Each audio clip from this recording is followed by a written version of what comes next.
Pour l'édito international sur Europe 1. Bonjour Vincent Hervoët, lâchez votre téléphone Vincent, écoutez-moi. Bonjour Dimitri Valenko, je sens la langue bien pendue ce matin. Tout à fait, l'Azerbaïdjan passe à l'offensive contre l'enclave arménienne du Karabakh. Depuis hier, l'armée azerbaïdjanaise bombarde le territoire. Elle a déjà conquis une soixantaine de postes militaires. Bon, la guerre du Karabakh aura bien lieu Vincent? Oui, mais rassurez-vous, elle ne va pas durer aussi longtemps qu'en Ukraine. Elle fera moins de morts, tellement moins de bruit du côté de l'Europe et de l'Amérique. Peu d'indignation, beaucoup d'indifférence. On n'entendra bientôt plus parler du Karabakh ni de ses habitants qui vont rejoindre l'immense cohorte des réfugiés qui ne sont pas climatiques, juste des civils qui ont préféré la valise au cercueil. L'Artsakh, le nom que les Arméniens donnent à ce petit État montagneux qui est leur berceau, l'Artsakh va disparaître comme ont disparu les royaumes de Cilicie, la Gaule ou le Tanganyika. C'est une question de jours et c'en sera fini d'un pays qui existait déjà quand le Christ est né dans une étable, mais que Staline a donné à l'Azerbaïdjan.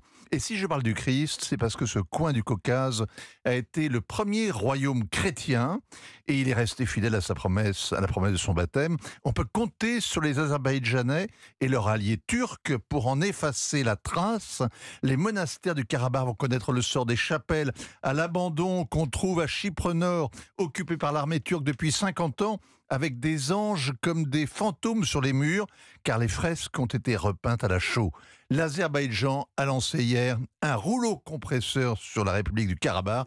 Il ne va pas s'arrêter. C'est un nettoyage ethnique que vous nous annoncez Vincent? Il est en cours. 7000 civils ont été évacués hier. Certains sur la base russe près de l'aéroport de Stepanakert, la petite capitale où plus un seul avion ne s'est posé depuis 3 ans.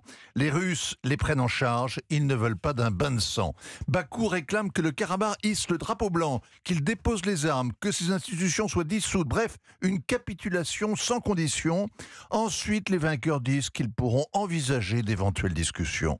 Le nettoyage ethnique va couronner 3 ans d'une guerre hybride.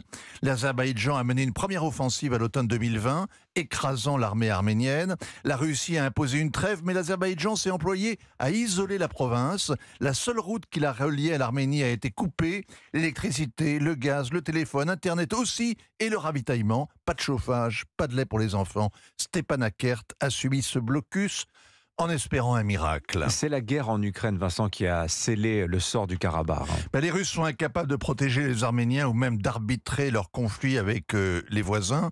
La Russie a bien trop besoin de l'Azerbaïdjan pour contourner les sanctions, pour écouler gaz et pétrole, acheter des biens d'équipement. Elle ménage aussi la Turquie, où il fallait hier entendre Recep Tayyip Erdogan se réjouir de la bataille en cours en proclamant que la Turquie et l'Azerbaïdjan forment 2 États mais une seule nation. Les Turcs ne pardonnent jamais aux Arméniens le génocide qu'ils leur ont fait subir il y a un siècle. Et le plus effarant dans l'histoire, c'est que tout le scénario était écrit.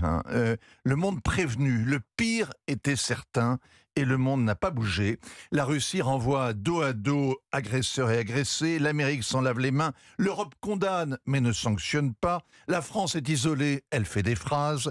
Et l'ONU, qui tient son assemblée générale, se soucie davantage de défendre les droits des LGBT+, que ceux des Arméniens du Karabakh. Signature Europe 1, Vincent Hervoët. Merci beaucoup Vincent.